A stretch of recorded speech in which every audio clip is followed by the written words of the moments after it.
হঠাৎই একদিন মেয়েটির সাথে তার নিষ্ঠুর স্বামীর আত্মা অদল বদল হয়ে যায়। মেয়েটির আত্মা চলে যায় তার স্বামীর দেহে, আর তার স্বামীর আত্মা চলে আসে মেয়েটির দেহে। এরকম অবস্থায় তারা একে অপরের ব্যাপারে কি গোপন রহস্য জানতে পারবে, সেই নিয়েই ভীষণ মজাদার একটা ড্রামা আজকে শেয়ার করতে চলেছি। তাহলে চলো শুরু করা যাক। আর শুরু করার আগে তোমরা কিন্তু সাবস্ক্রাইব করতে একদম ভুলো না।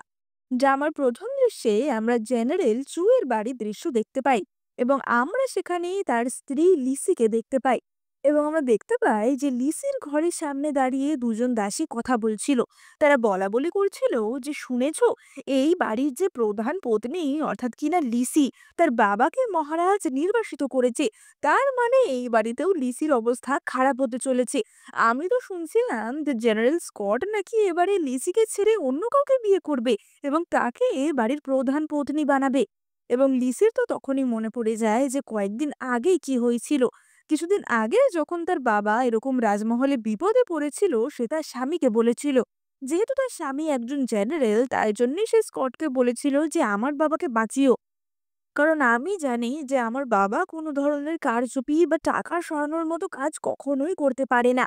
এবং স্কট মানে কিনা লিজির স্বামী তাকে কথা দিয়েছিল যে নিশ্চয়ই তুমি কোনো চিন্তা করো না, রাজসভায় কি হচ্ছে না হচ্ছে আমি সব দিকেই নজর রাখবো। কিন্তু তারপরেও স্কট মানে লিজির স্বামী কিছুই করতে পারেনি, এবং মহারাজ লিজির বাবা সহ তার গোটা পরিবারকেই নির্বাসিত করেছে। এবার আমরা দেখতে পাই যে লিজির দাসী তো তাকে বলে যে এরকম করলে আপনার অবস্থা এই বাড়িতে আরো খারাপ হয়ে যাবে, চলুন আমরা দুজনে মিলেই পালাই। কিন্তু লিজি তো তার হাতে তার পুঁটলি ধরিয়ে দিয়ে বলে যে সেটা আমার পক্ষে সম্ভব না, তুমি তাড়াতাড়ি এই বাড়ি থেকে পালাও। এবং সে তার শেষ দাসীটিকেও এই বাড়ি থেকে তাড়িয়ে দেয়। এবং তারপরই হঠাৎ লিজির মনে হচ্ছিল যে তার মাথাটা একটু ঘুরছে, এবং সে সেখানেই অজ্ঞান হয়ে যায়। কিন্তু তার জ্ঞান ভাঙে জেনারেল স্কটের ঘরে। এবার লিজি তো মনে মনে ভাবে যে আমি আমার স্বামীর ঘরে কি করছি, কারণ বিয়ের পর থেকে আমরা তো আলাদা ঘরেই শুই। তাছাড়া স্কট ওই জ্যাসমিন নামের শয়তান মেয়েটাকে ভালোবাসে, জানি না কোন দিন ওকেই বিয়ে করেই আমাকে সরিয়ে দেবে। কিন্তু এই কথা বলার পরে লিজি অনুভব করতে পারে যে আরে, তার গলার স্বরটা তো একদমই বদলে গেছে। এবং লিজি খেয়াল করে যে সে জেনারেল স্কটের ঘরে নেই, সে নিজেই জেনারেল স্কট হয়ে গেছে। মানে লিজির আত্মা এখন প্রবেশ করেছিল তার স্বামী স্কটের দেহে। এবার তখনই তো সেখানে জেনারেলের বডিগার্ড যে ছিল সে আসে, এবং সে বলে যে জেনারেল, জ্যাসমিন আপনাকে খুঁজছিল, জ্যাসমিনের বুকের ব্যথাটা বড্ড বেশি বেড়েছে। এবং জেনারেল স্কট অর্থাৎ এখন জেনারেল স্কটের দেহে থাকা আত্মা লিজি উত্তর দেয় যে বেড়েছে তো বেড়েছে, তাতে আমার কি করার আছে, আশা করি একজন ডাক্তার ওর বুকের ব্যথা ঠিক করতেই পারবে। এবার তার গার্ডটি তো ভাবে যে জেনারেল জ্যাসমিনের প্রতি এইভাবে কথা বলছে, নর্মালি তো জেনারেল জ্যাসমিনের প্রতি ভীষণ দয়ালু, আজ হঠাৎ কি হলো। আসলে জ্যাসমিন এই বাড়িতে একজন আশ্রিত হিসাবে থাকতো। জ্যাসমিনের দাদা যুদ্ধে শহীদ হয়েছিল, তাই জন্যই জ্যাসমিনকে অত্যন্ত সম্মান এবং ভালোবাসার সাথে এখানে রাখা হয়েছিল। এবার লিজি তো তখনই ভাবে যে অনেক দিন আমি এই বাড়িতে অনেক অপমান সহ্য করেছি, এবার আমি জেনারেলের দেহে এসে ক্ষমতা লাভ করেছি। এবার আমি সেই ক্ষমতার ব্যবহার করে আমার বাবাকে নির্দোষ প্রমাণ করব। আর এবার স্কট বুঝতে পারবে যে আমাকে এই বাড়িতে কতটা নাই কষ্ট সহ্য করতে হয়। এবার অপরদিকে আমরা লিজিকে অর্থাৎ লিজির দেহে থাকা স্কটকে দেখতে পাই। যেহেতু এখন লিজির দেহের মধ্যে স্কটের আত্মা রয়েছে, তাই তাকে আমরা স্কট বলেই সম্বোধন করব। এবং স্কটের দেহে যেহেতু লিজির আত্মা রয়েছে, তাই তাকে লিজি বলেই সম্বোধন করব। না হলে ব্যাপারটা তোমাদের বুঝতে একটু বেশি কনফিউজিং হয়ে যাবে। এবার আমরা দেখতে পাই লিজির দেহে জেনারেল স্কটকে, এবং সে তো অজ্ঞান অবস্থা থেকে উঠেই দেখে যে তার ঘরের বাইরে ভীষণ চেঁচামেচি হচ্ছে, এবং একজন চেঁচাচ্ছে যে হ্যাঁ রে অসভ্য মেয়ে, তুই কখন দরজা খুলবি, দরজা না খুললে তোর কাজগুলো কে করবে। এবার স্কট তো তখনই হালকা করে দরজা খুলে সরে আসে, এবং আমরা দেখতে পাই যে তার মা মানে কিনা লিজির শাশুড়ির খাস কর্মচারী গ্র্যানি লিউ সেখানে ধপাস করে পড়ে যায়। এবার গ্র্যানি লিউ তো বলে ওঠে যে তোমার কি আজকে এখনো সময় হলো না, তুমি জানো না যে তোমার শাশুড়ির কাছে গিয়ে তোমাকে কি কি কাজ করতে হবে, আজকে কি তোমার মাথা খারাপ হয়ে গেছে। এবার স্কট তো তখনই বলে ওঠে যে তুমি আমার সাথে এইভাবে কথা বলছো কোন সাহসে। এবং তখনই সে রিয়েলাইজ করে যে সে লিজির বডিতে চলে এসছে। ওদিকে গ্র্যানি লিউ তো চেঁচাতে থাকে যে, "হ্যাঁ, আমি তোমার সাথে এইভাবে কথা বলব না তো কে বলবে? তোমার আজকের কি দায়িত্ব ছিল তুমি কি ভুলে গেছো? আর তুমি আমার সাথে এমন করে বিহেভ করছো কোন সাহসে? তুমি জানো না যে জেনারেল তোমাকে ভালোবাসে না আর এই বাড়িতে তোমার কোনো জায়গা নেই? তাই তাড়াতাড়ি আমার কাছে ক্ষমা চাও। এমনিতেও তোমার বাবাকে এখন মহারাজ নির্বাসনে পাঠিয়েছে। তাই তোমার আর কোনো ক্ষমতাই থাকবে না।" এবার স্কট তো মনে মনে ভাবে যে আমি জানি যে লিজি খুবই অ্যারোগেন্ট প্রকৃতির, কিন্তু ওর সাথে আমার মায়ের চাকর এইভাবে কথা বলবে, এটা আমি কখনো ভাবতেই পারিনি। এবং সে তখনই বলে ওঠে যে, "গ্র্যানি লিউ, আমি এই বাড়ির প্রধান পত্নী এবং তুমি এই বাড়ির একজন কর্মচারী। তুমি আমাকে আজে-বাজে কথা বলে ভীষণই চটিয়ে দিয়েছ। আর আমাদের পারিবারিক নিয়ম অনুযায়ী তার শাস্তি হচ্ছে ২০ টা থাপ্পড়।" এবং এই বলে স্কট তো গ্র্যানি লিউকে ঠাস করে এক চড় মারে। স্কট বলে যে, "বাকি ১৯ টা কি তুমিই নিজে নিজেকে মারবে নাকি সেটাও আমাকেই করতে হবে?" এবং গ্র্যানি লিউ তো বুঝতে পারে যে আজকে লিজির মধ্যে কিছু একটা চেঞ্জ তো রয়েছে এবং সে নিজে নিজেকে ১৯ টা চড় মেরে নেয়। এবার তখনই তো স্কট মানে লিজি সেখান থেকে চলে যাচ্ছিল এবং গ্র্যানি লিউ বলে ওঠে যে, "আজকে কি তুমি তোমার শাশুড়ির ঘরে যাবে না? সেখানে তো তোমার দৈনিক কর্তব্যগুলো পালন করতে হবে।" স্কট বলে ওঠে যে, "কি? আমার কি দৈনিক কর্তব্য?" এবং গ্র্যানি লিউ বলে যে, "কেন? প্রতিদিনের মতোই তোমাকে তোমার শাশুড়ির জামাকাপড় কাচা, তাকে তৈরি করা, তার জন্য স্যুপ রান্না করা, তাকে চা করে দেওয়া সব করতে হয়, তাই না?" এবার স্কট তো তখনই বলে ওঠে যে, "তাই নাকি? তাহলে তাড়াতাড়ি আমাকে জামাকাপড় চেঞ্জ করতে সাহায্য করো। আর তাছাড়া তোমরাই বা কেন করবে? আমার ব্যক্তিগত দাসীরা কোথায়, যাদেরকে আমি নিজের বাবার বাড়ি থেকে এনেছিলাম?" আসলে স্কট তো এতদিনে জানতোই না যে লিজির সাথে কি হয়েছে। এবং গ্র্যানি লিউ তো তখনই বলে ওঠে যে, "কেন? তুমি কি ভুলে গেছো? তোমার একজন দাসী জেসমিনকে একটু খচিয়ে দিয়েছিল। তাই জন্যই তো জেনারেল তার মৃত্যুদণ্ড দিয়েছিল। তোমার ২য় দাসীকে তোমার শাশুড়ি ১ সপ্তাহ না খেতে দিয়ে আমাদের গোয়ালে বন্ধ করে রেখেছিল এবং সেও সেখানে মারা যায়। আর তোমার ৩য় দাসীকে তো তুমি নিজেই তাড়িয়ে দিয়েছো।" এবার স্কট তো মনে মনে ভাবে যে লিসির সাথে এত কিছু হয়ে গেছে তবুও আমাকে একবারও বলেনি। আসলে স্কট লিজির দেহে এসে এবারে বুঝতে পারছিল যে তাকে কি সহ্য করতে হয়। এবার স্কট তো তার শাশুড়ি মানে কিনা তার মা এবং লিসির শাশুড়ির সাথে দেখা করতে যায়।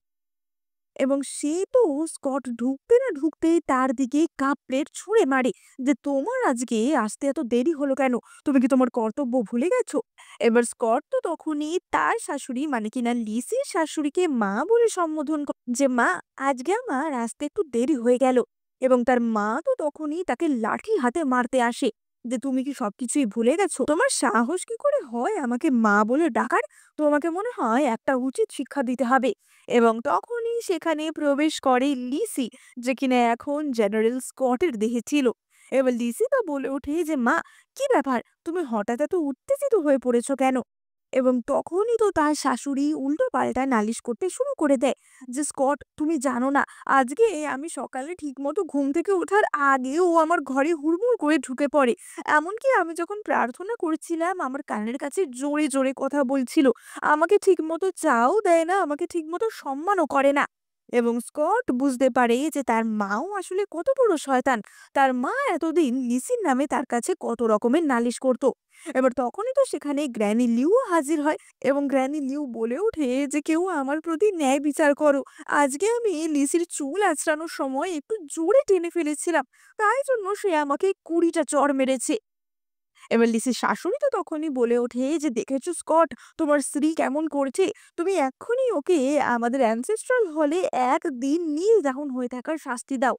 এবং লিজি তো তখনই বলে ওঠে যে, "ঠিক আছে মা, তোমার কথা আমি নিশ্চয়ই মেনে চলবো।" আসলে লিজি চাইছিল যে স্কট একটু বুঝুক যে তাকে কতটা কষ্ট পেতে হয়। এবার ওই ঘর থেকে বেরিয়ে স্কট তো বলে ওঠে যে, "এটা তুমি কি করলে? তুমি তো ভালো করেই জানো যে আমাকে ওরা ফাঁসাচ্ছিল। আর তাছাড়া এটা আমাদের মধ্যে কি হয়েছে? আর আমাদের আত্মাটা আবার কবে অদল-বদল হবে?" এবং লিজি তখনই বলে যে, "আমার সাথে যেটা প্রতিনিয়ত হয় ৩ বছর ধরে, সেটা তুমি একদিনও সহ্য করতে পারছো না। আমি তো চাই যে আমাদের আত্মা যেন এত সহজে অদল-বদল নাও হয়। কারণ আমি চাই যে তুমি অনুভব করো যে আমায় কি ফেস করতে হয়।" এবং তখনই জেনারেল স্কটের পেটে প্রচন্ড ব্যথা শুরু হয় এবং সে তো অবাক হয়ে যায় যে, "কি হলো? আমার পেটে এমন ব্যথা হচ্ছে কেন?" আসলে সেই সময় লিজির দেহের মেনস্ট্রুয়াল সাইকেল চলছিল এবং লিজি বলে ওঠে যে এবার তুমি বুঝবে যে আমাকে প্রতিনিয়ত কি কষ্ট সহ্য করতে হয়। এবার আমরা দেখতে পাই যে তখনই সেখানে হাজির হয় জেনারেল স্কটের ভীষণ প্রিয় জাসমিন। এবং জাসমিন তো তাদের দেখে বলে ওঠে যে জেনারেল, তুমি লিজির সাথে এখানে কি করছো? এবং জেনারেলের দিকে থাকা লিজি তো তখনই উত্তর দেয় যে আমি কি করছি না করছি তার জবাবদিহি কি আমি তোমাকে করব? এবার জাসমিন তো তখনই খুবই ন্যাকা ন্যাকা করে বলতে শুরু করে যে জেনারেল, তুমি আজকে আমার সাথে এমন করে কথা কেন বলছো? তুমি কি কোনো কারণে আমার উপর রাগ করেছো? তুমি তো কখনো আমার সাথে এমন করে ব্যবহার করো না। জাসমিন মনে মনে ভাবে যে আমার দাদা যুদ্ধে শহীদ হয়েছিল বলে জেনারেল কখনোই আমার সাথে খারাপ ব্যবহার করে না। আজকে হঠাৎ কি হলো? এবার লিজি তো তখনই তাকে ধাক্কা মেরে সরিয়ে সেখান থেকে চলে যায়। এবং তখনই জাসমিন বুকে ব্যথার নাটক করে সেখানেই অজ্ঞান হয়ে যায়। এবার আমরা দেখতে পাই যে সেখান থেকে সরে এসে লিজি তো আবারও স্কটের মুখোমুখি হয়। এবং স্কট তো তখনই বলে ওঠে যে তুমি জেসমিনের সাথে এমন ব্যবহার কেন করলে? তুমি তো জানো যে জেসমিন কতটা নরম মনের মেয়ে। আর তাছাড়া ওর দাদা শহীদ হওয়ার পর ওর বুকের একটা সমস্যা হয়, তারপরেও তুমি এমন করলে। এবং লিজি বলে ওঠে যে বাহ, তুমি আমার দেহে থেকেও বুঝতে পারছো না যে আমার কতটা কষ্ট হয়। আর তোমার দুঃখ জেসমিনের জন্য উতলে উঠছে। তুমি কি আদৌ একদিনের জন্য আমাকে ভালোবেসেছিলে? তাহলে তুমি আমাকে বিয়ে করেছিলে কেন? সত্যি স্কট, তুমি ভীষণই বাজে একটা লোক। এবং এই বলে লিসি তো সেখান থেকে রেগে মেগে চলে যায়। এবার অপরদিকে আমরা স্কটকে দেখতে পাই, যাকে এখন নিজের মায়ের মানে কিনা লিজির শাশুড়ির সেবা করতে হচ্ছিল। এবং সে তো শাশুড়ির চুল আঁচড়ে দিতে তাকে সাহায্য করছিল। কিন্তু যেহেতু স্কট আসলেই একটা ছেলে ছিল, সে তো চুল আঁচড়াতে অতটা দক্ষ ছিল না। তাই তার শাশুড়ির চুলে কিছুটা জট মতো লেগে যায়। এবং তার শাশুড়ি তো তখনই রেগে গিয়ে তাকে চিরুনি দিয়ে মারতে যায়। এবার স্কট তো তখনই সেই চিরুনি ধরে ফেলে এবং ভেঙে ফেলে। স্কট মনে মনে ভাবে যে আমার মা এতটা নিষ্ঠুর! আমি তো জানতাম যে আমার মা অত্যন্ত স্পিরিচুয়াল একজন মানুষ, যে সারাক্ষণ বুদ্ধদেবের নাম করে। তাহলে তার মনে এতটা বিষ কি করে থাকতে পারে? আর লিজিকে এতদিন এই অত্যাচার সহ্য করতে হয়েছে। এবং তার শাশুড়ি তখনই বলে ওঠে যে অনেক হয়েছে, আমার চুল তুমি অনেক আঁচড়েছো, যাও এবার গিয়ে তাড়াতাড়ি আমার স্যুপটা নিয়ে আসো। এবার স্কট তো তখনই তার মায়ের স্পেশাল কিচেনে যায়। এবং স্কট দেখে যে সেখানে নানা রকমের মাছ মাংস কাটা হচ্ছে। স্কট বলে ওঠে যে কি ব্যাপার, মা তো মাছ মাংস খায় না, সে তো বুদ্ধ ধর্ম অবলম্বন করেছে, তাহলে এই রান্নাঘরে মাছ মাংস হচ্ছে কেন? এবং তখনই সেখানকার রাঁধুনি বলে ওঠে যে না, তোমার মা খায় না তো কি আমি খাই? আর তুমি দাঁড়িয়ে দাঁড়িয়ে কি করছো? তাড়াতাড়ি রান্না বান্না করতে শুরু করো। স্কট তো বলে ওঠে যে আমি রান্না বান্না করব? আমি রান্না বান্না করলে তোমাদেরকে এখানে কিসের জন্য রাখা হয়েছে?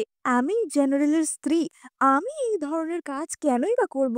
এবং রাঁধুনিটি তো তখনই বলে ওঠে যে জেনারেলের স্ত্রী না ছাই, এই বাড়িতে তোমার সম্মান একজন চাকরানির থেকেও নিচে, আর এটা কে না জানে।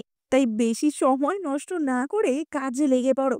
এবার স্কট তো তখনই সেই রাঁধুনির মুখে ময়দা ছড়িয়ে দেয় যে একদম চুপ করো। এবং সে মনে মনে ভাবে যে লিসিকে একটা রাঁধুনিও অপমান করতে ছাড়ে না। ও যে এতদিন এই অবস্থায় রয়েছে সেটা তো আমি জানতামই না। যাই হোক, এবার স্কট তো অনেক কষ্ট করে স্যুপ বানিয়ে শাশুড়ির জন্য নিয়ে যায়। কিন্তু শাশুড়ি তো একটুখানি খেয়ে বলে যে ছি, থু, এটা তুমি কি বানিয়েছো? তোমার লজ্জা করে না এত বাজে খাবার আমার সামনে সার্ভ করতে? এবার স্কট তখনই বলে ওঠে যে মা, এই স্যুপ বানানো বা রান্না করা এটা তো আমার কর্তব্য না। তাছাড়া বাড়িতে অনেক রাঁধুনি রয়েছে যাদের রাখা হয়েছে এই কাজটা করার জন্য। তাহলে আমাকে এই কাজ কেনই বা করতে হচ্ছে? এবার পাশেই তো আমরা জ্যাসমিনকেও দেখতে পাই। এবং জ্যাসমিন তো তখনই শাশুড়িকে ইশারা করে। এবং শাশুড়ি তো বলে ওঠে যে লিজি, তুমি আজকে জ্যাসমিনের অপমান করেছো, তাই জ্যাসমিনের কাছে তোমাকে ক্ষমা চাইতে হবে। স্কট তো মনে মনে ভাবে যে আমি কেন জাসমিনের কাছে ক্ষমা চাইবো? তাছাড়া আমি এই বাড়ির প্রধান স্ত্রী এবং জাসমিন একজন গেস্ট। এবং তখনই তার মনে পড়ে যায় যে জ্যাসমিন প্রায়ই তার কাছে এসে লিসির নামে নালিশ করত। এবং জেনারেল তো সেই কথা খুব সহজেই বিশ্বাস করে নিত। এবং সেই কথা বিশ্বাস করে নিয়ে সে লিজিকে কতবারই না শাস্তি দিয়েছে। কিন্তু আসলেই সেটা তার কত বড় দোষ ছিল। এবার জ্যাসমিন তো তখনই স্কটের দিকে এগিয়ে আসে যে স্কট, হঠাৎ তুমি এরকম ব্যবহার করছো কেন? এবং হঠাৎই জ্যাসমিন পড়ে যাওয়ার নাটক করে। সে বলে ওঠে যে লিজি, আমি জানি যে জেনারেল স্কট আমাকে একটু বেশি ভালোবাসে বলে তুমি আমাকে ঘৃণা করো, কিন্তু তাই বলে তুমি আমাকে এভাবে ঠেলে ফেলে দেবে? এবার স্কট তো তখনই বলে ওঠে যে আমি তোমাকে একটুও ভালোবাসি না। এবং সে সঙ্গে সঙ্গে কথা ঘুরিয়ে বলে যে মানে জেনারেল তোমাকে একটুও ভালোবাসে না। জেনারেল কেবলমাত্র আমাকে ভালোবাসে। আর তাছাড়া আমি তোমাকে ধাক্কা কোথায় মারলাম? এবং এই বলে সে তো জাসমিনের হাত ধরে তাকে ওঠানোর চেষ্টা করে। কিন্তু জাসমিন তো আবারও নাটক করতে শুরু করে এই যে, তুমি আমার হাত ধরে কেন টানাটানি করছো?" এবং শাশুড়ি তো সঙ্গে সঙ্গে লিজির ওপর আরো রেগে যায় যে, "আমাদের বাড়ির একজন গেস্টের ওপর তুমি এমন করছো? তোমাকে ৩ দিন আমি আমাদের স্টোর রুমে বন্ধ করে রাখবো।" এবার স্কটকে তো স্টোর রুমে বন্ধ করে রাখা হয় এবং তখনই তার সাথে লিজি দেখা করতে আসে এবং আমরা দেখতে পাই যে লিজির হাতে একটি ডিভোর্স পেপার ছিল এবং লিজি বলে ওঠে যে, "আশা করি তুমি বুঝতে পেরেছো আমাকে কি সহ্য করতে হয়। কিন্তু আমি তোমাকে এরকম কষ্টের মধ্যে রাখতে চাই না। তাই আমি তোমাকে ডিভোর্স দিয়ে দিচ্ছি যাতে তুমি স্বাধীনভাবে থাকতে পারো।" এবার স্কট তো বলে যে, "লিজি, আমি সত্যিই বুঝতে পারিনি যে তোমার সাথে এরকম হতো। তাছাড়া আমি বছরে মাত্র কয়েকবারই বাড়িতে আসতাম। বেশিরভাগ সময় আমি তো যুদ্ধক্ষেত্রে থাকতাম, তাই আমি জানতাম না।" এবং লিজি তো তখনই বলে যে, "ঠিক। আর যে কয়েকবার তুমি বাড়িতে আসতে তখন তোমার মা আর জেসমিনের কথা শুনে আমাকে আরো অত্যাচার করত। এরকম সম্পর্কে কি কোনো মানে হয়? তাই ১ মাসের মধ্যেই না হয় তুমি আমাকে ডিভোর্স দেবে, না হয় আমি তোমাকে ডিভোর্স দেব।" এবং এই বলে সেখান থেকে লিজি বেরিয়ে যায়। স্কট বুঝতে পারে যে সে তার স্ত্রীর সাথে কত বড় অন্যায় করেছে। তাই স্কট ঠিক করে যে সে এবার সবকিছু ঠিক করে দেবে। অপরদিকে আমরা লিজিকে দেখতে পাই। লিজি মনে মনে ভাবে যে এখন আমি জেনারেলের দেহে রয়েছি। সুতরাং এটাই সুযোগ জেনারেলের গোপন খবর জানার, যাতে করে আমি আমার বাবা এবং দাদাকে নির্দোষ প্রমাণ করতে পারি। এবং সে তো তার গার্ডকে জিজ্ঞাসা করে যে, "আচ্ছা, আমি আমার গোপন কাগজপত্র কোথায় রাখি সেই সম্বন্ধে তোমার কি কোনো ধারণা আছে?" এবং তার গার্ডটি তো বলে ওঠে যে, "না জেনারেল, আপনি কোথায় রাখেন সে সম্বন্ধে আমার কোনোই ধারণা নেই। তবে আপনি এতদিন হয়ে গেল আমাদের ব্যারাকে যাচ্ছেন না। এবার তো আপনাকে যেতে হবে তাদের ট্রেন করার জন্য।" এবং তখনই লিজি মনে মনে ভাবে যে, আমাকে যেতে হবে সৈন্যদের ট্রেন করার জন্য? কিন্তু আমি তো এসবের কিছুই বুঝি না।" এবং সে তো তখনই স্টোর রুমে যায় এবং জেনারেলকে ডেকে আনে যে, "তুমিও আমার সাথে চলো।" এবং আমরা দেখতে পাই যে লিজি তো জেনারেলের মানে কিনা তার নিজের বডির মেকআপ-টেকআপ ঠিক করে দেয় এবং সে তো স্কটকে বলে যে, "তুমি তো ভালো করে মেকআপ করতে পারো না। তাই আমি ভালো করে মেকআপটা লাগিয়ে দিচ্ছি।" এবার লিজি রেডি হয় মানে কিনা জেনারেল স্কটের দেহে থাকা লিজি রেডি হয় একদম সুন্দর ফ্লোরাল একটা ড্রেস পরে। এবং জেনারেল স্কট তো বলে ওঠে যে, "তুমি যাচ্ছ একটা আর্মি ব্যারাকে। সেখানে তুমি এই ধরনের ফুল-কাট জামা পরে যাবে? যাও গিয়ে তোমার আর্মির বর্ম পরে তৈরি হয়ে এসো।" এবং তখনই তো লিজি গিয়ে তার আর্মির পোশাক পরে নেয়। এবার তারা তো দুজনেই আর্মি ক্যাম্পে আসে। কিন্তু লিজি তো কিছুই বুঝতে পারছিল না সে সৈন্যদের কিভাবে ট্রেন করবে এবং সে তো গিয়ে আরাম করে বসে পড়ে। সে তার গার্ডকে বলে যে, "আজকে আমি একটু ক্লান্ত আছি। তাই আমি আমার স্ত্রী মানে তোমাদের ম্যাডামকে এনেছি সবাইকে পরীক্ষা করার জন্য। আজকে লিজি সবাইকে পরীক্ষা করবে।" এবার লিজি মানে কিনা লিজির দেহে থাকা জেনারেল স্কট তো যায় তার নিজের আর্মিকে পরীক্ষা করতে এবং আর্মির লোকেরা তাকে দেখে হাসতে থাকে যে, "তুমি একটা মহিলা হয়ে আমাদের কি ট্রেনিং দেবে?" এবং তখনই স্কট বলে ওঠে যে, "তাই নাকি? তাহলে এসো আমার সাথে যুদ্ধ করো।" এবং সে তো পটাক পটাক করে সেই সৈন্যদের পটকে দেয় এবং তারা বুঝতে পারে যে জেনারেলের স্ত্রীও কিছু কম যায় না। এবার অপরদিকে লিজি তো রেস্ট নিচ্ছিল এবং তখনই তার কাছে জেসমিন দেখা করতে আসে। জেসমিন বলে ওঠে যে, "স্কট, আমি জানতাম যে তুমি ক্যাম্পে এসে ভীষণই ক্লান্ত হয়ে পড়বে। তাই আমি তোমার জন্য কিছু খাবার তৈরি করে এনেছি।" এখানে আসতে গিয়ে আমার মুখটাই তো পুরো রোদে কালো হয়ে যাচ্ছিল। এবং তখনই লিজি বলে ওঠে যে, "মুখ কালো হয়ে যাচ্ছিল? নাকি তুমি এখানে আসার আগে একটুখানি ডার্ক মেকআপ করে এসেছো? কারণ তোমার গলার রং আর মুখের রং তো আমি দেখতে পাচ্ছি পুরোপুরি আলাদা।" এবং তখনই সেখানে স্কট আসে। এবার স্কট তো বলে ওঠে যে, "জাসমিন, তুমি এখানে কেন এসেছো? আর্মি ক্যাম্পে কোনো মহিলার আসা তো বারণ।" এবং জাসমিন বলে ওঠে যে, "আমি আসলে স্কটের জন্য স্যুপ বানিয়ে এনেছি।" এবং স্কট তো তখনই দেখে যে, আরে, এটা তো সেই স্যুপটা যেটা সে নিজেই সকালে বানিয়েছিল শাশুড়ির জন্য।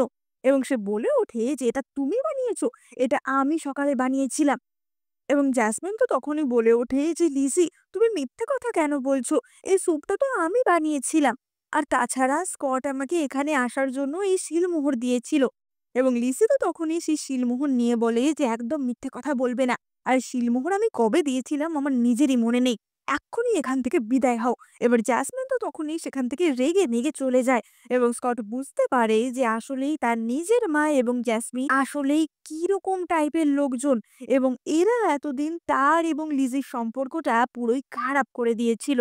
এবং স্কট তো তখনই লিজিকে বসিয়ে বলে যে লিজি, আজকে আমি প্রথমবার স্যুপ বানিয়েছি, তাই এই স্যুপটা তুমি টেস্ট করে বলো কেমন হয়েছে। এবার তারা তো আর্মি ক্যাম্প থেকে বাড়িতে ফিরে আসে এবং বাড়িতে আসতেই স্কটের হাতে তাদের যে হিসাব রক্ষক ছিল সে সমস্ত হিসাবের খাতা ধরিয়ে দেয়। স্কট তো বলে ওঠে যে আমি কেন হিসাব করব, তার জন্য তো লোক রাখাই আছে। এবং হিসাব রক্ষক তো তখনই বলে যে এত বছর ধরে তো তুমিই করো, তা তোমাকেই তো করতে হবে। এবং তখনই স্কট বুঝতে পারে যে লিজিকে বাড়ির কাজও করতে হতো, নিজের কাজও করতে হতো এবং তার সাথে এই সমস্ত হিসাবের কাজও দেখতে হতো। এবং এত কিছু করার পরও সে বাড়ির কারুর ভালোবাসাই পায়নি। এবং হিসাব করতে গিয়ে স্কট বুঝতে পারে যে এই হিসাবে তো অনেক গন্ডগোল রয়েছে। এবার আমরা অপরদিকে লিজির শাশুড়ি এবং জাসমিনকে দেখতে পাই। জাসমিন তো শাশুড়ির কাছে গিয়ে আবারও লিজির নামে নানা রকমের নালিশ করছিল এবং তখনই তার শাশুড়ি ভাবে যে এই জাসমিন মেয়েটা ভীষণ মিষ্টি, এই মেয়েটাকে যদি আমার ছেলের বউ বানাতে পারি তাহলে খুব ভালো হয়। এবং শাশুড়ি আর জ্যাসমিন মিলে প্ল্যান করে যে তারা এমন কিছু একটা করবে যাতে স্কট জ্যাসমিনকে বিয়ে করতে বাধ্য হয়। এবার তারা যখন এই আলোচনা করছিল তখনই তো ঘরে লিজি ঢোকে এবং শাশুড়ি তো লিজিকে দেখে লাঠি দিয়ে মারতে যায় যে লিজি, তুমি জাসমিনের ওপর আর কত অত্যাচার করবে।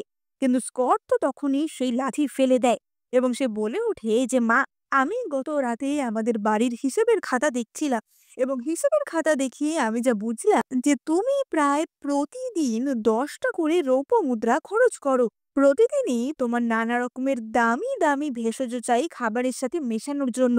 প্রতিদিনই তুমি জিনসেং দেওয়া স্যুপ খাও। প্রতিদিনই তুমি নানা রকমের ভেষজ দিয়ে স্নান করো। এই ধরনের খরচ করতে থাকলে আমাদের সঞ্চয় তো পুরোই ফুরিয়ে যাবে। এবার জাসমিন তো তখনই বলে ওঠে যে লিজি, তুমি এরকম করে বলতে পারো না, মায়ের শরীরটা ঠিক রাখার জন্য এইটুকু তো লাগবেই। এবং স্কট তখনই বলে যে দাসী, স্যুপ নিয়ে এসো। এবার সেই স্যুপ দেখে শাশুড়ি তো বলে ওঠে যে ছি, আমি এই বাজে স্যুপটা খাবো, এটাতে কোনো রকমের কোনো পুষ্টিই তো আমি পাবো না। এবং স্কট তখনই বলে যে দেখলে তো মা, এই স্যুপটার মধ্যে কিন্তু নানা রকমের ভেষজ দামি দামি জিনিস দেওয়া আছে, তুমি বুঝতেই পারছো না যে কোনটা দামি আর কোনটা কম দামি, তাহলে আদৌ কি সেটা খাওয়ার কোনো মানে আছে? আর জাসমিন তো তখনই বলে ওঠে যে তুমি এইসব বলার কি, এখনই তুমি ওনার কাছে ক্ষমা চাও।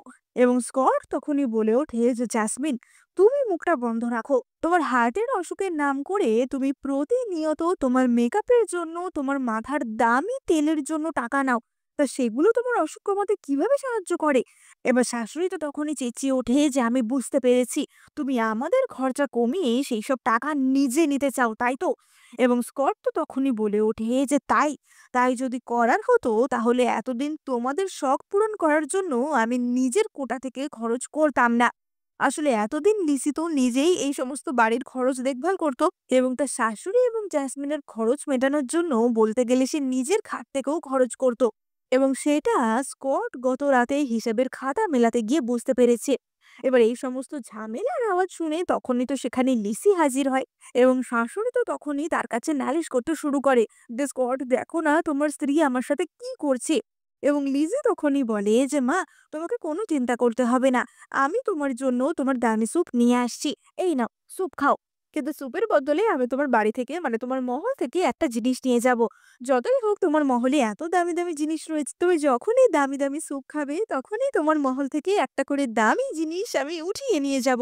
এবং এই বলে লিজি তো সেখান থেকে চলে যায় এবং স্কটও তো একটা দামি ফুলদানি তুলে নিয়ে সেখান থেকে বেরিয়ে পড়ে। এবং শাশুড়ি আর জ্যাসমিন তো লাফাতে থাকে যে কি, তোমার বউই তোমার মাথাটা খেয়েছে, না হলে আমার ছেলে কখনো আমার সাথে এরকম ব্যবহার করতেই পারে না। এবং শাশুড়ি আর জ্যাসমিন তো ঠিক করে যে এবার যে করেই হোক লিজিকে সরাতে হবে, স্কটের সাথে জ্যাসমিনের বিয়ে দিতে হবে।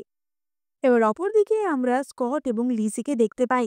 লিজি তো ভাবছিল যে যেহেতু সে এখন স্কটের দেহে রয়েছে, তাই তাড়াতাড়ি করে তার বাবার ব্যাপারটা সে যদি সমাধান করতে পারে তাহলে ভালো হয়।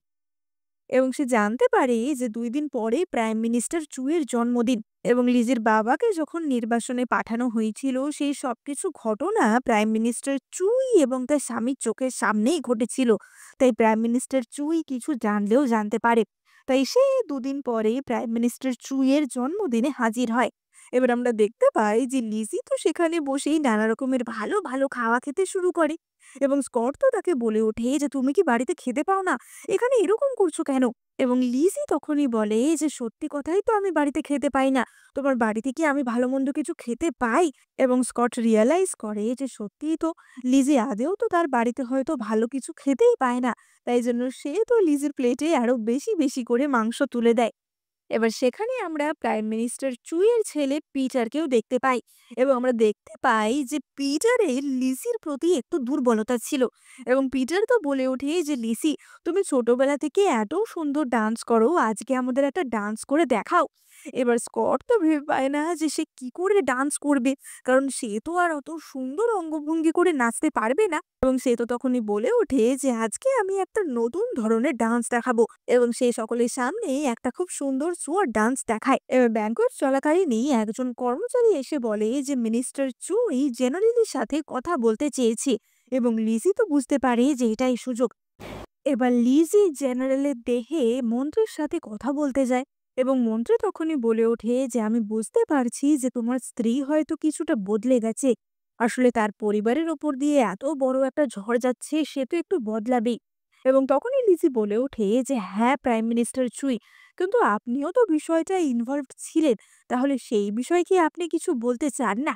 এবং প্রাইম মিনিস্টার চুই তো তখনই বলে ওঠে যে, কেন, বিষয়টায় তো তুমিও ইনভলভড ছিলে। আশা করব তুমি এই বিষয় নিয়ে বেশি কথা না বলো। এবং এই কথা শুনে লিজি বুঝতে পারে যে তার মানে তার বাবা এবং দাদা, তার পুরো পরিবারকে এইভাবে যে নির্বাসন দেওয়া হয়েছে, তার সাথে তার স্বামীও কোনোভাবে যুক্ত ছিল। অপরদিকে আমরা স্কটকে দেখতে পাই যে কিনা প্রাইম মিনিস্টার চুয়ের বাড়িরই বাগানে দাঁড়িয়েছিল এবং তখনই তার সাথে দেখা করতে আসে পিটার। পিটার বলে ওঠে যে, কি ব্যাপার লিজি, তুমি তো আমার সাথে কথাই বলছো না, তুমি কি আমাকে ভুলে গেছো? তুমি ভুলে গেছো যে ছোটবেলা থেকে আমরা কত একসাথে মেলামেশা করতাম? এবং এই কথা শুনে স্কট মনে মনে ভাবে যে হ্যাঁ, মানে পিটারের সাথে লিজির কোনো একটা সম্পর্ক ছিল।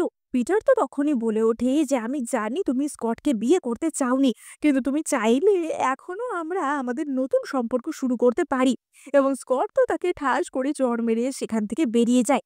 এবার একদিকে লিজি তো স্কটের ওপর রেগেছিল কারণ তার বাবার এই ঘটনার পিছনে তার স্বামী যুক্ত। অপরদিকে স্কটও রেগেছিল তার কারণ সে জানতে পেরেছিল যে লিজির সাথে পিটারের কিছু একটা সম্পর্ক রয়েছে। এবার বাড়িতে এসেই সে তো রেগে মেগে বলে যে, লিজি, তোমার সাথে ওই পিটারের কি সম্পর্ক? হ্যাঁ, এতদিন তো সেটা আমি জানতে পারিনি। এবং লিজি বলে যে ওটা কিছুই না, ছোটবেলায় আমরা একসাথে ঘর ঘর খেলতাম, সেই নিয়েই ও হয়তো বলেছি।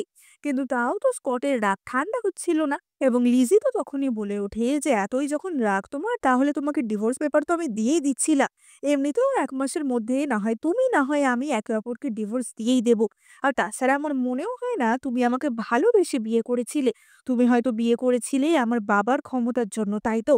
এবার এই কথা শুনে স্কট তো একদম চুপ হয়ে যায় এবং লিজি তো তখনই বলে ওঠে যে, বলো, আমার বাবাকে যে এইভাবে ফাঁসিয়ে দেওয়া হলো, তাকে যে নির্বাসনে পাঠানো হলো, তার পিছনে কি তোমার কোনো হাত রয়েছে? না হলে প্রাইম মিনিস্টার চুই আজকে অমন কথা কেন বলবে? এবং স্কট তো তখনই বলে যে, আসলে তোমার বাবাকে যখন শাস্তি দেওয়া হচ্ছিল, তখন আমি আর প্রাইম মিনিস্টার চুই চাইলে বিষয়টা থামাতে পারতাম। কিন্তু তখন মহারাজের মুড ভীষণই খারাপ ছিল। তাই আমরা ভেবেছিলাম কথাটা পরে মহারাজকে বলবো। কিন্তু ততদিন আর অপেক্ষা করার সময় আমরা পাইনি। তার মধ্যেই তোমার বাবাকে, দাদাকে এবং তোমার পরিবারের সকলকেই নির্বাসনে পাঠানো হলো। এবার লিজি তো বলে ওঠে যে, শুধু কি এইটুকু? তুমি জানতে যে আমার বাবা কখনো এই ধরনের কাজ করতে পারে না। তারপরেও তুমি আমার বাবাকে সাহায্য করলে না। এবং স্কট তো তখনই বলে ওঠে যে, লিজি, তুমি শিওর তো যে তোমার বাবা কোনো খারাপ কাজ করেনি? এবং লিজি বলে যে, আমি জানি আমার বাবা কখনো এই ধরনের কোনো কাজ করতেই পারে না।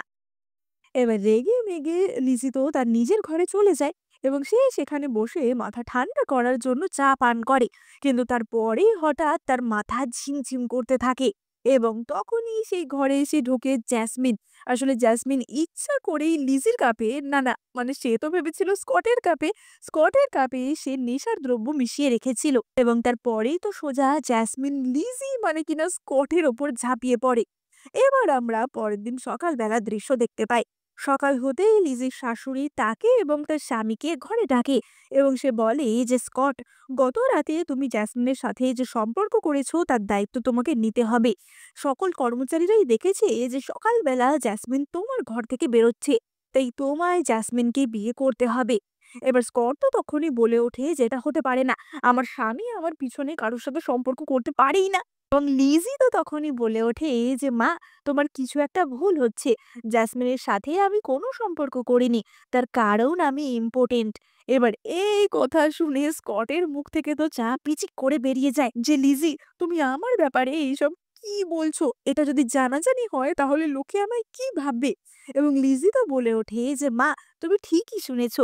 আমি আসলেই ইম্পোর্টেন্ট। তাই জ্যাসমিনের সাথে আমার কোনো সম্পর্ক হওয়া তো সম্ভবই না।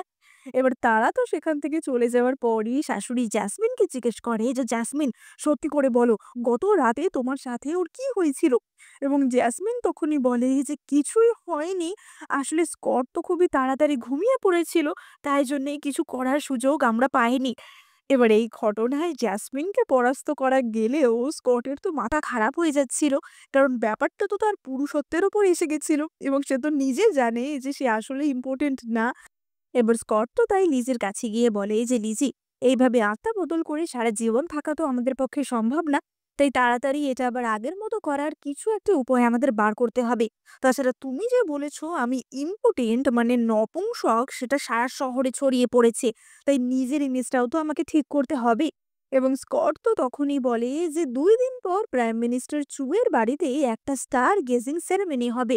আমরা সেখানে গিয়ে সেখানে যে মাস্টার আসবে তাকে জিজ্ঞাসা করতে পারি যে আমাদের এই বিষয়টা ঠিক করার কোনো উপায় আছে কিনা। এবার 2 দিন পর তারা প্রাইম মিনিস্টার চুয়ের বাড়িতে আবারও হাজির হয় ওই স্টার গেজিং সেরেমনির জন্য। এবং সেখানে আকাশ ভরা তারা দেখে লিজি তো ভীষণই খুশি হয়। লিজি বলে ওঠে যে, দেখো কি সুন্দর আকাশে কত তারা। আমি যখন ছোট ছিলাম দাদা আর বাবার সাথে ছাদে উঠে এরকম তারা দেখতাম। এক এক দিন আকাশটা এক এক রকম লাগতো। আচ্ছা, তোমাদেরও কি এরকম তারা ভরা আকাশ দেখতে ভালো লাগে? তাহলে অবশ্যই কিন্তু কমেন্ট করে জানিও। এবার স্কট তো তখনই বলে ওঠে যে আমাদের বাড়িতেও কিন্তু এরকম একটা সুন্দর জায়গা আছে যেখান থেকে তুমি আকাশের তারা দেখতে পাবে। এবং লিজি তখনই বলে যে ব্যাপারটা সেটা না, আসলে বাবা আর দাদার সাথে ছোটবেলার ওই ফিলিংসটা আমি আর এখন পাবো না। যাই হোক, এবার তারা আসল কাজে লেগে পড়ে এবং সেই স্টার গেজিং সেরেমনিতে যে মাস্টারটি এসেছিল তাকে লিজি এবং স্কট ঘিরে ধরে। আর মাস্টারটি তো লিজি মানে জেনারেল স্কটকে দেখে প্রচন্ড ভয় পেয়ে যায় এবং তখনই স্কট তার তলোয়ার বার করে মাস্টারের গলায় ধরে যে, সত্যি করে বলো তো তুমি কি জানো, হঠাৎ করে আমাদের মধ্যে এমনটা কেন হলো? এবং তখনই মাস্টারটি সবকিছু খুলে বলে। মাস্টারটি বলে যে একদিন সকালবেলা হঠাৎই আমার ঘরে একটা অচেনা চিঠি আসে, যে চিঠিতে লেখা ছিল যে আমাকে জেনারেল স্কটের উপর কিছু প্রক্রিয়া করতে হবে এবং এইরকম কোনো প্রক্রিয়া আমি এর আগে করিনি। এই প্রক্রিয়াতে মানুষ মারা যায় না, কিন্তু তার মাথাটা পুরোই অবশ হয়ে যায়, মানে তার কোনো বোধ বুদ্ধি থাকে না।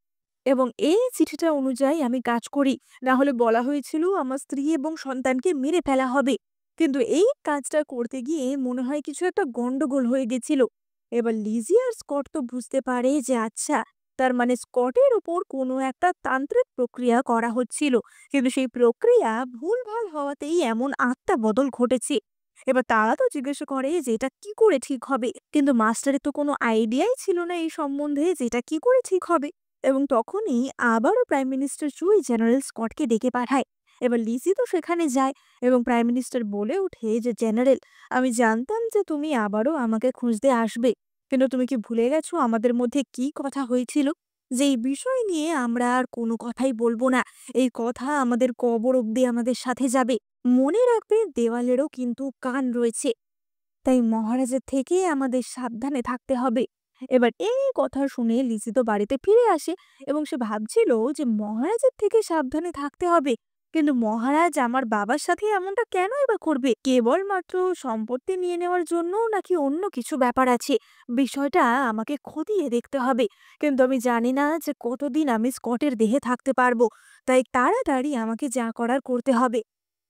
এবার সে বাড়িতে ফিরে এসেই দেখে যে তার জন্য তো স্কট অপেক্ষা করছে, এবং স্কট তার সাথে কথা বলতে বলতে তার কাপ থেকে চা পান করে। এবার এই কাপটাই ছিল আগের দিনের সেই কাপটা যেটাতে কিনা জ্যাসমিন ওষুধ মিশিয়েছিল। ফলে স্কট তো সঙ্গে সঙ্গেই কেমন নেশার ঘোরে চলে আসে, এবং সে লিসিকে কিস করে বসে। কিন্তু কিস করার সঙ্গে সঙ্গেই একটা অদ্ভুত ব্যাপার হয়। কিস করার সঙ্গে সঙ্গেই তাদের আত্মাগুলি আবারও যে যার নিজের দেহে ফিরে যায়। মানে স্কটের দেহে স্কটের আত্মা এবং লিজির দেহে লিজির আত্মা ফিরে যায়। কিন্তু স্কট তো তখনই আবারও লিজিকে কিস করে, এবং সকালবেলা উঠে তারা দেখে যে আবারও আত্মা বদল হয়ে গেছে। এবার লিসি তো তখনই বলে ওঠে যে গত রাতে কি কিছুক্ষণের জন্য আমাদের আত্মাগুলো আবার নিজেদের দেহে ফিরে এসেছিল। তার মানে কিস করলে আমাদের আত্মাগুলো আবার এক্সচেঞ্জ হয়ে যেতে পারে, কিন্তু সেটা মাত্র কিছুক্ষণের জন্যই। এবার স্কট তো তখনই বলে যে তাহলে কি আরো একবার আমরা কিস করে দেখব। এবং লিজি তো স্কটকে কিস করতে গিয়ে দেখে যে সে তো নিজের মুখের দিকেই তাকিয়ে আছে।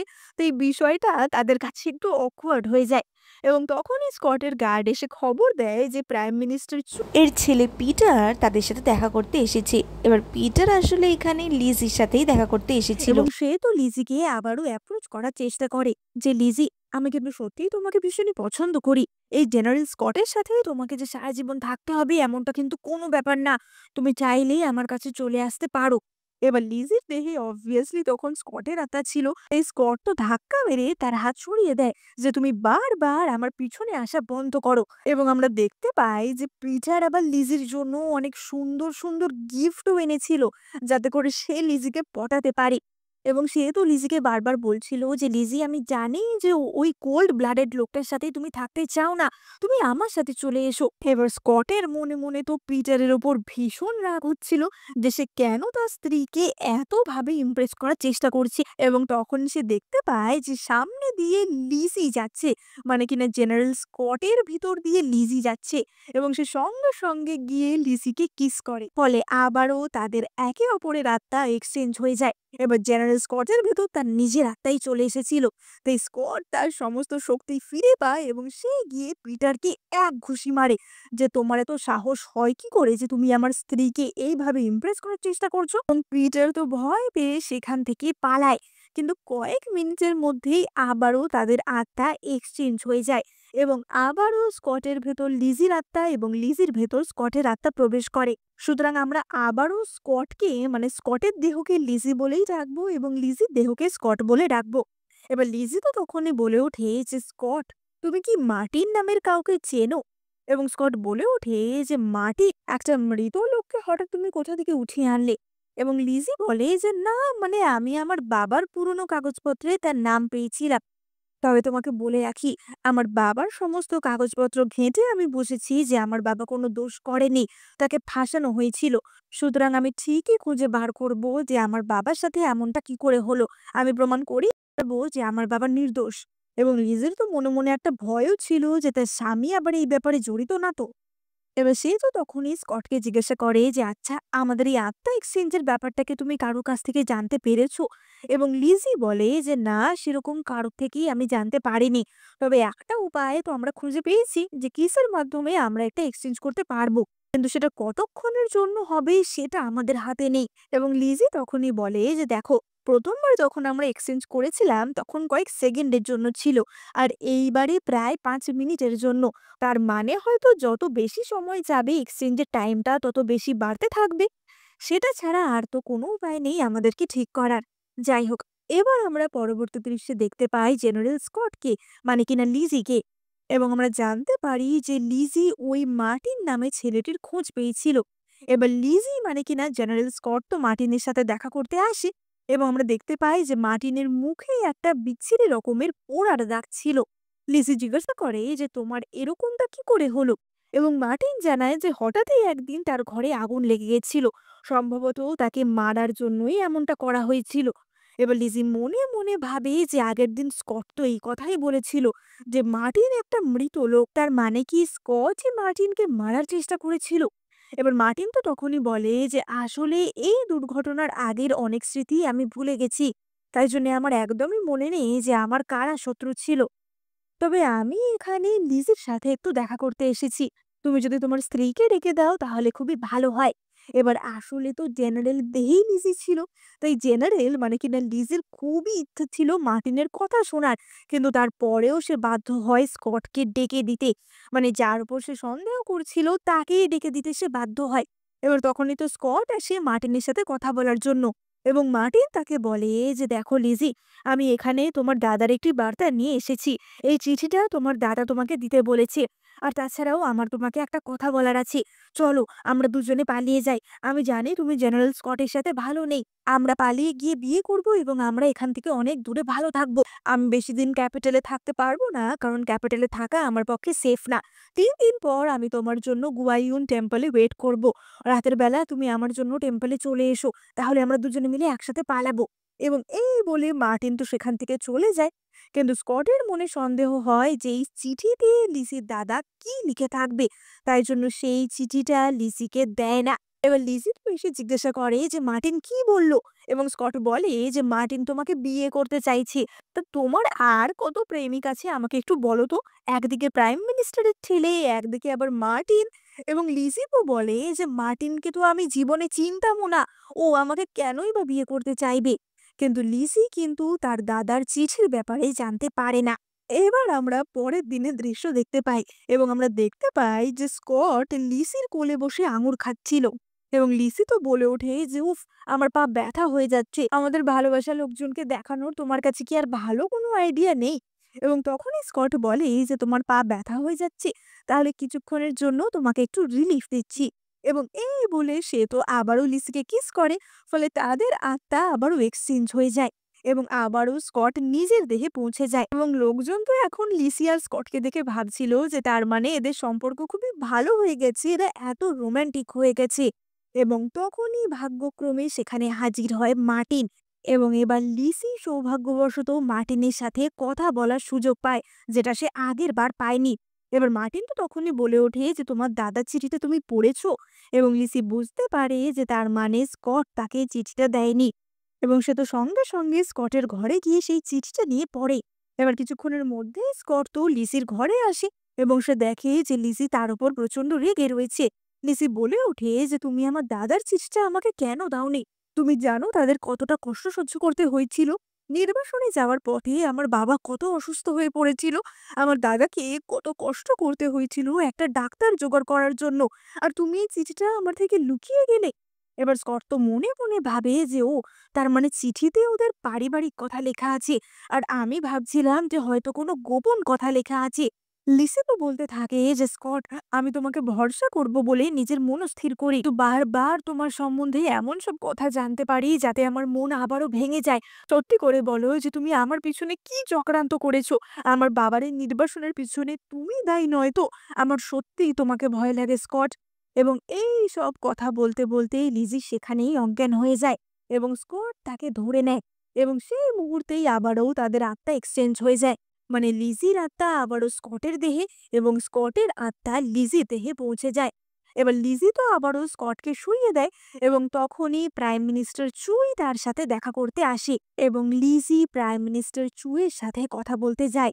এবার চুই তো বলে ওঠে যে মার্টিন আবারও শহরে ফিরে এসেছে। আমরা তো ভেবেছিলাম ও মরে গেছে। তাহলে ওকে নিয়ে আমরা কি করব? আর মার্টিনকে বাদ দাও।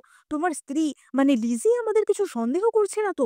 এবার লিজি তো এই কথা শুনে বুঝতে পারে যে তার মানে সত্যিই তার স্বামী আর প্রাইম মিনিস্টার কিছু একটা জানে।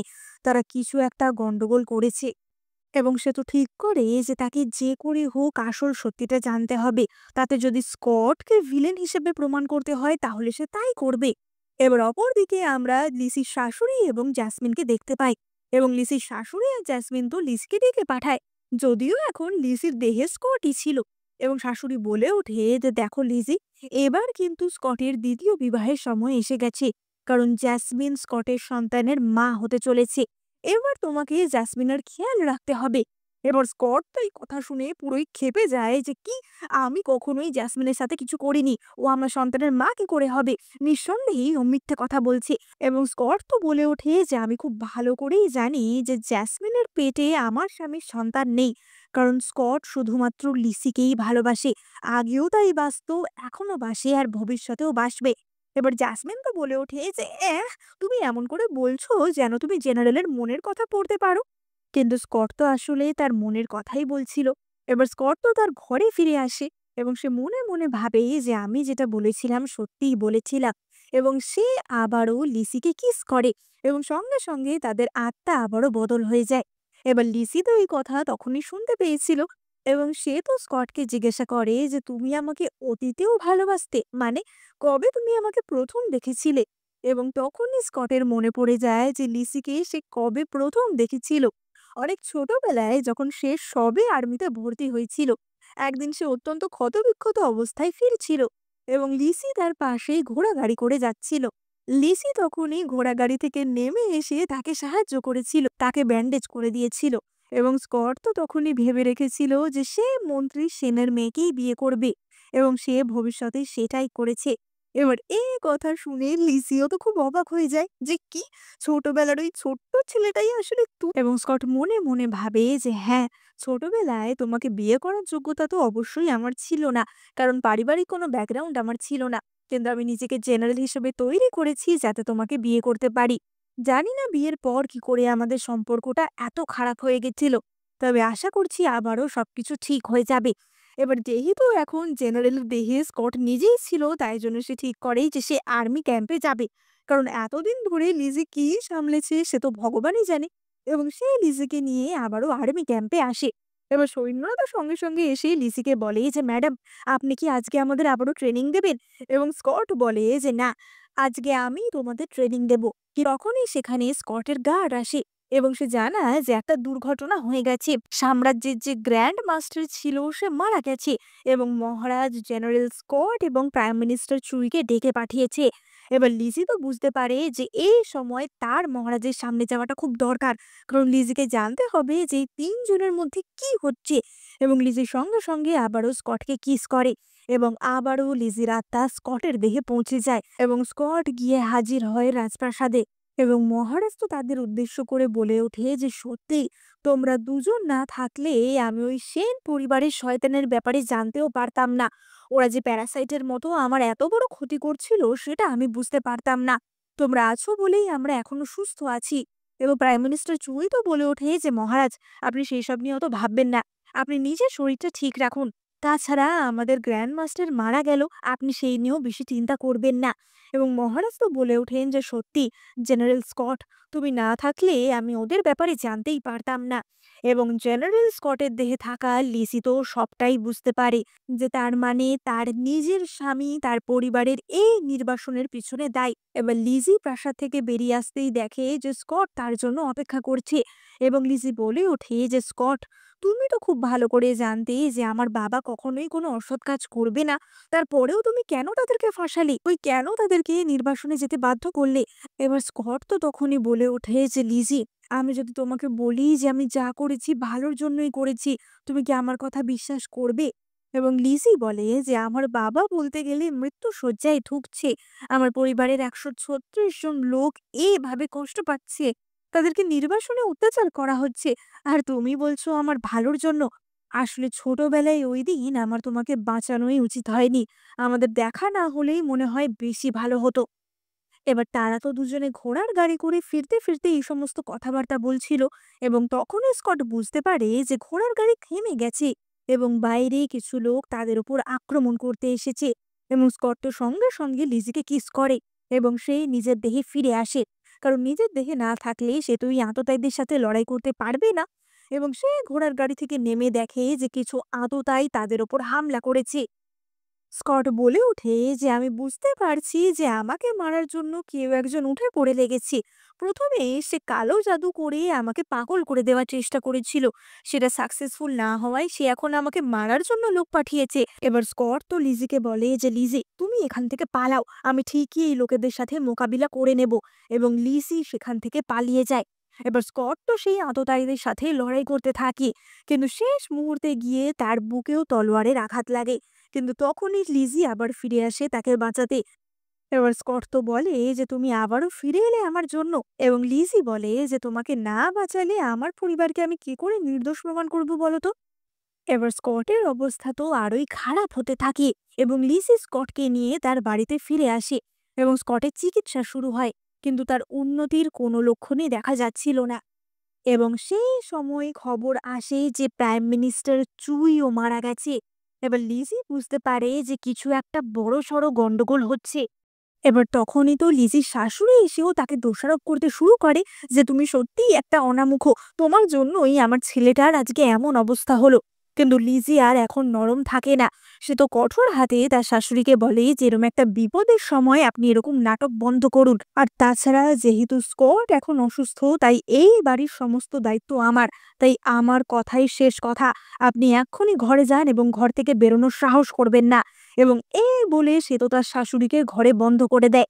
এবার কিছুক্ষণ পরেই তো প্রাইম মিনিস্টার চুয়ের ছেলে পিটার লিজির সাথে দেখা করতে আসে এবং সে বলে ওঠে যে লিজি, আমার বাবা মারা গেছে, আর তাছাড়া জেনারেল স্কটও এখন শয্যাশায়ী। তাদের দুজনকেই মারার চেষ্টা করা হয়েছে। এর পরের বিপদ হয়তো তোমার বা আমার ওপর আসতে পারে। চলো আমরা দুজনে মিলে পালিয়ে যাই। আমার বাবা মারা যাওয়ার আগেই আমার পালানোর ব্যবস্থা করে রেখেছিল। আমার বাবাকে কবর দেওয়ার নাম করেই আমি ক্যাপিটালের বাইরে যাব এবং সেখান থেকেই পালিয়ে যাব। তুমিও আমার সাথে চলো, আমরা একটা নতুন জীবন শুরু করব। এবার লিজি তো তখনই বলে ওঠে যে মানে, তোমার বাবা মারা যাওয়ার আগেই তোমার পালানোর বন্দোবস্ত করে রেখেছিল?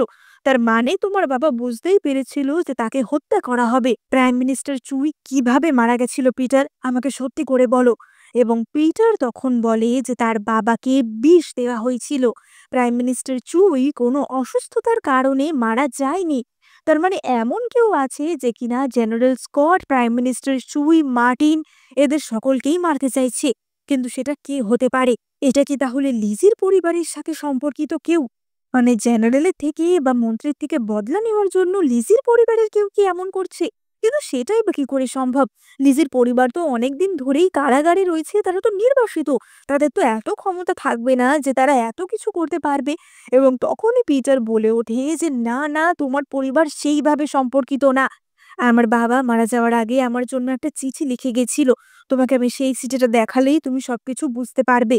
এবং তখনই পিটার লিজিকে সেই চিঠি দেখায় এবং সেই চিঠিতে আমরা জেনারেল স্কট এবং মন্ত্রী চুইয়ের একটা কথোপকথন জানতে পারি। আমরা জানতে পারি যে আসল কালপ্রিট হচ্ছে মহারাজ।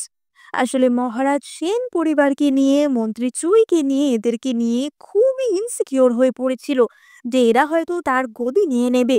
এবং মহারাজ ঠিকই করেছিল যে সেন পরিবারকে ফাঁসিয়ে তাদের মৃত্যুদণ্ড দেবে। কিন্তু জেনারেল স্কট এবং প্রাইম মিনিস্টার চুই জানতো যে সেন পরিবারের লোকেরা কতটা সৎ। তাই তাদেরকে মৃত্যুদণ্ডের হাত থেকে বাঁচানোর জন্যই তারা এরকম নকল কেস সাজায়, যেখানে তাদেরকে নির্বাসিত করা হয়। নির্বাসনে থাকলেও অন্তত তাদের প্রাণটা তো বেঁচে থাকবে। এবং এই কারণেই জেনারেল স্কট এতদিন এই কথা লিজিকে বলেনি। কিন্তু মহারাজ পরবর্তীকালে বুঝতে পেরেছিল যে কিছু একটা গন্ডগোল রয়েছে। তাই মহারাজ জেনারেল স্কট আর মন্ত্রী চুইকে মেরে ফেলার সিদ্ধান্ত নেয়। মহারাজ প্রথমে জেনারেল স্কটের ওপর এইরকম কালো জাদু করার চেষ্টা করেছিল, কিন্তু তাতে তো কোনো কাজ দেয় না। তারপরে সে মন্ত্রী চুইকে বিষক্রিয়া করে মারে এবং জেনারেল স্কটের ওপর আততায়ী দিয়ে হামলা করায়। লিসি তো পুরো চিঠি পড়ে বুঝতে পারে যে তার মানে আসল কালপ্রিট হচ্ছে মহারাজ এবং সে তার স্বামীকে এতদিন মিথ্যাই সন্দেহ করেছিল। লিজি বলে ওঠে যে পিটার, তোমার বাবাকে আর আমার স্বামীকে যারা হত্যা করার চেষ্টা করেছে তাদেরকে শাস্তি তো আমাদের দিতে হবে। এবার পিটার তো তখনই বলে যে কিন্তু লিসি, আমাদের অপোনেন্ট স্বয়ং মহারাজ, আমরা কি করে তাকে শাস্তি দেব? আমরা কি করে তার বিরুদ্ধে যাব? এবং লিসি বলে যে আমরা হার মানব না। তুমি কি বুঝতে পারছো না, তোমার বাবাকে একজন বিষক্রিয়া করে মেরেছে, এই বদলা আমরা নেবই। আমার স্বামীর আন্ডারে একটা বিশাল সেনাবাহিনী রয়েছে, আমি তাদেরকে ট্রেন করব। আমরা মহারাজের বিরুদ্ধে বিদ্রোহ করব। এবার পিটার তো সেখান থেকে চলে যায় এবং লিসি তো তখনই স্কটের হাত ধরে বলে যে আমি সত্যিই বুঝতে পারিনি যে তুমি সত্যিটা আমার থেকে লুকাবে। তুমি আমাকে বাঁচানোর জন্যই সত্যিটা আমার থেকে লুকিয়েছিলে। কিন্তু তুমি কোনো চিন্তা করো না, তুমি যতদিন না উঠছো আমি তোমার সাথেই থাকবো, আর তোমার ওপর এই হামলার বদলা আমি নেব। এবার লিসি তো পরের দিনই জেনারেলের আর্মি ক্যাম্পে হাজির হয় এবং সে দেখে যে সেনাবাহিনীরা তো ভীষণই অলস হয়ে গেছিল, কারণ এতদিন তাদেরকে কেউ ট্রেনিং করাচ্ছিল না। এবং এবার তো লিজি ঠিক করে যে সেই সেনাবাহিনীকে ট্রেনিং করাবে। যদিও এতদিন লিজির দেহে স্কটের আত্মা থেকে সেনাবাহিনীকে ট্রেনিং করাতো, কিন্তু এখন তো আর সেটা সম্ভব নয়। তাই লিজি নিজেই সেনাবাহিনীকে ট্রেনিং করাতে শুরু করে, কারণ এই সেনাবাহিনী নিয়েই সে মহারাজের বিরুদ্ধে বিদ্রোহ করবে। এবং তখনই তার কাছে স্কটের গার্ড আসে এবং স্কটের গার্ড জানায় যে যুবরাজ তার সাথে যোগাযোগ করেছে। যুবরাজ মানে কিনা মহারাজের ছেলে। এবার যুবরাজ নিজেও বোঝে যে মহারাজ আসলে কতটা ব্যভিচার করেছে এবং যুবরাজ লিসিদের সঙ্গ দিতে রাজি আছে। এবার লিসি তো মনে মনে খুশি হয় যে তার মানে যুবরাজকে সে নিজের দলে পাবে। কিন্তু তখনই হঠাৎ লিজির মাথা ঘুরতে শুরু করে এবং তখনই লিজিকে এসে ক্যাচ করে নেয় জেনারেল স্কট। আসলে এতদিন এত খাটনি করে লিসি একটু দুর্বল হয়ে পড়েছিল। এবার জ্ঞান ফিরতেই লিসি তো দেখে যে তার সামনে স্কট বসে আছে এবং সে তো স্কটকে জড়িয়ে ধরে এবং সে তো স্কটের ওপর খুব অভিমান করে যে তুমি এই সমস্ত সত্যি কথাগুলো আমাকে বলনি কেন? তুমি যে আমার পরিবারকে বাঁচানোর জন্য এমনটা করছো সেটা আমাকে আগে কেন বলনি? আসলে স্কট ভয় পেয়েছিল যে লিজি যদি সব সত্যিটা জানে তাহলে মহারাজ তো তাকেও সরিয়ে ফেলতে পারে। তাই জন্যই লিজিকে সে সত্যি কথা বলেনি। এবার তারা ঠিক করে যে যে করে হোক মহারাজকে গদি থেকে সরাতে হবে, কারণ মহারাজ থাকলে না তো তারা শান্তিতে থাকতে পারবে আর না এই রাজ্যের কিছু ভালো হবে। এবং তারা ঠিক করে যে তারা রাজপ্রাসাদে যাবে যুবরাজের সাথে কথা বলার জন্য। এবং এতদিন পর স্কটকে সুস্থ অবস্থায় দেখে লিসি তো তাকে কিস করে, কিন্তু এইবার কিস করার পর তাদের আর সোল এক্সচেঞ্জ হয় না এবং তারা বুঝতে পারে যে তারা হয়তো ঠিক হয়ে গেছে। এবার আমরা সেই দিন রাতের বেলার দৃশ্য দেখতে পাই এবং আমরা দেখতে পাই যে সেখানে লিসি, জেনারেল স্কট এবং পিটার ছিল এবং তারা যুবরাজের মহলের বাইরে দাঁড়িয়েছিল।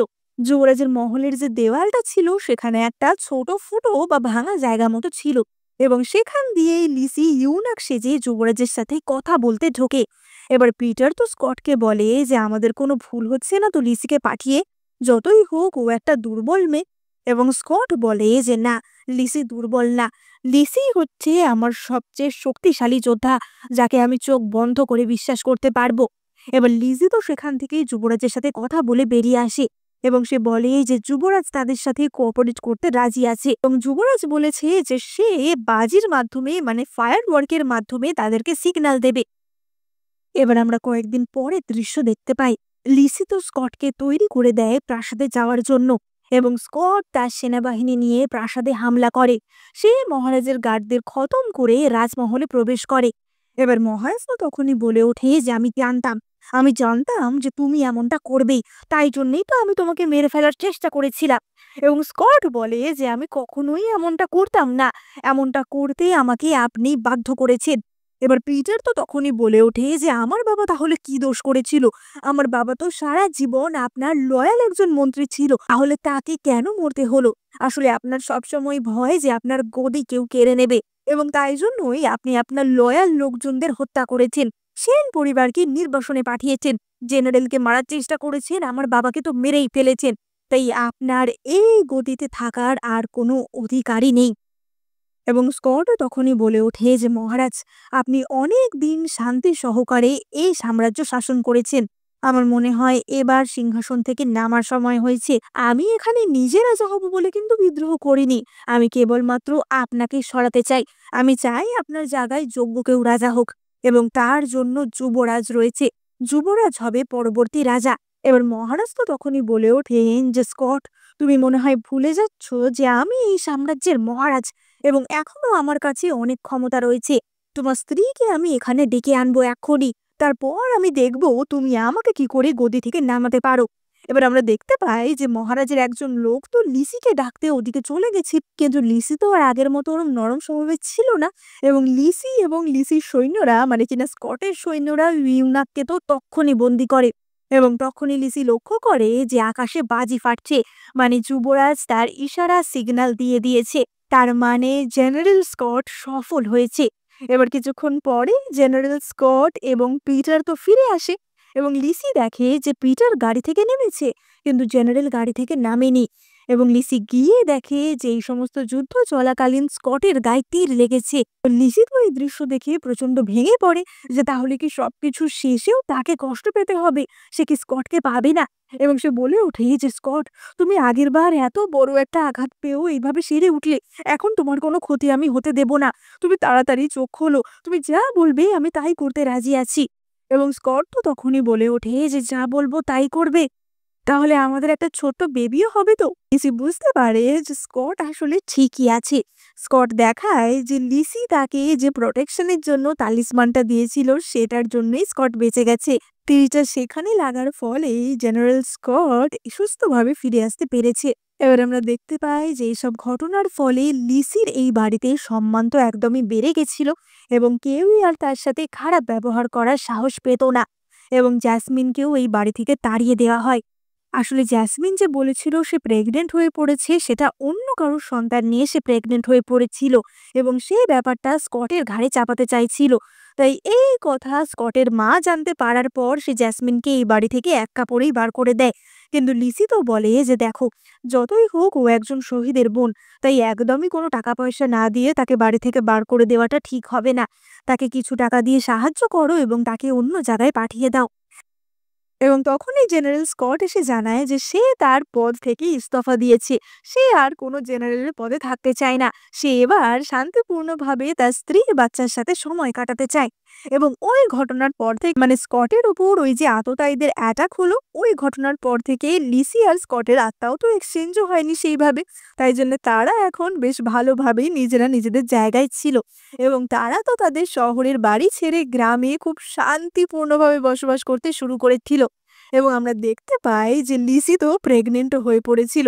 সুতরাং স্কটকে নিয়ে যে সমস্ত বাজে ঘটনা ঘটেছিল যে সে নাকি ইম্পোর্টেন্ট, এটাও ভুল প্রমাণিত হয়ে যায় এবং তারা খুবই সুখে শান্তিতে সংসার করে। আসলে এই সোল এক্সচেঞ্জ হওয়ার ফলেই স্কট কিন্তু বুঝতে পেরেছিল যে লিসিকে তার বাড়িতে কতটাই না কষ্ট সহ্য করতে হতো। এবং সত্যি কথা বলতে অনেক স্বামীরাই হয়তো বোঝে না যে তাদের স্ত্রীকে একটা নতুন পরিবেশে এসে কত কি না মানিয়ে নিতে হয়। তো তোমরাই কমেন্ট করে জানাও যে তোমরা কি কখনো চাইবে নিজেদের হাজবেন্ড বা ওয়াইফের সাথে একদিনের জন্য সোল এক্সচেঞ্জ করতে?